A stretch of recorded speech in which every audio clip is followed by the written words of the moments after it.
କାମୁଡ଼ିଥିବା ବ୍ୟକ୍ତିକୁ ଯଥାସମ୍ଭବ ଆରାମଦାୟକ ଅବସ୍ଥାରେ ରଖନ୍ତୁ ଏବଂ ତାଙ୍କ ମନୋବଳ ବୃଦ୍ଧି ପାଇଁ ସକାରାତ୍ମକ ଉପଦେଶ ଦିଅନ୍ତୁ। ସାପ କାମୁଡ଼ିବା ବ୍ୟକ୍ତିଙ୍କୁ ଅତି ଶୀଘ୍ର ଡାକ୍ତରଖାନାକୁ ପଠାଇ ଦିଅନ୍ତୁ ଏବଂ ଚିକିତ୍ସା ପାଇଁ ଡାକ୍ତରଙ୍କୁ ସହଯୋଗ କରନ୍ତୁ।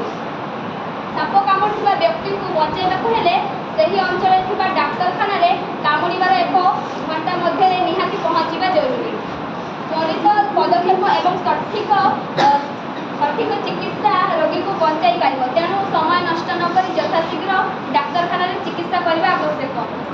ରୋଗୀର ସମ୍ପର୍କୀୟମାନଙ୍କର ସହଯୋଗ, ସଠିକ ତଥ୍ୟ ଏବଂ ପ୍ରାଥମିକ ସେବା ଦ୍ୱାରା ରୋଗୀକୁ ଶୀଘ୍ର ଆରୋଗ୍ୟ କରାଯାଇପାରିବ।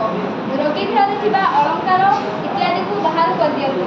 ରୋଗୀକୁ ହାଲକା କପଡ଼ା ପିନ୍ଧାଇ ଦିଅନ୍ତୁ। କ୍ଷତ ସ୍ଥାନକୁ ପରିଷ୍କାର କରିଦିଅନ୍ତୁ। କ୍ଷତ ଜାଗାରେ କୌଣସି ଏକ କଲମ କିମ୍ବା ମାର୍କରରେ ଚିହ୍ନଟ କରନ୍ତୁ, ଯେପରି କ୍ଷତ ସ୍ଥାନ ଅଦୃଶ୍ୟ ହୋଇଗଲେ ମଧ୍ୟ ଜଣାପଡ଼ିବ।